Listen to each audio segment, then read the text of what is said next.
আসসালামু আলাইকুম রহমতুল্লাহ। শৈশব, কৈশোর, যৌবন, বৃদ্ধ, নারী, পুরুষ, ধনী, গরিব তথা সকলেরই বসতির প্রয়োজন আছে। অন্ন, বস্ত্র, বাসস্থান, চিকিৎসা, শিক্ষা, ইমান, আমল, আল্লাহ, রসুল, মুর্শিদ, অলিয়াল্লাহ, গাউস কুতুব, ফকির, দরবেশ, পীর, মাশায়েখ সকলের প্রয়োজন আছে।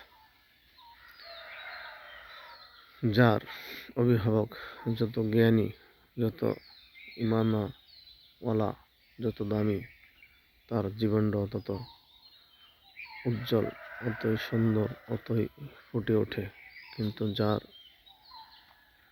কোনো অভিভাবক নাই, যার কোনো সাহায্যকারী নেই, সুখে দুঃখে ঝাঁপিয়ে পড়ার মানুষ পাশে থাকে না, আল্লাহ রাখে না, তার জীবনটা সর্বক্ষেত্রে অসহায়।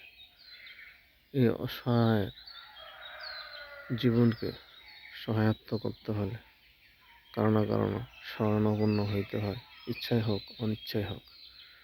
আর এই শরণাপন্ন যদি কেউ হইতে না পারে, সে শৈশব, কৈশোর, যৌবন, বৃদ্ধ যে কোনো বয়সের মানুষই ব্যর্থে পরিণত হয়ে যায়, ব্যর্থ হয়ে যায়।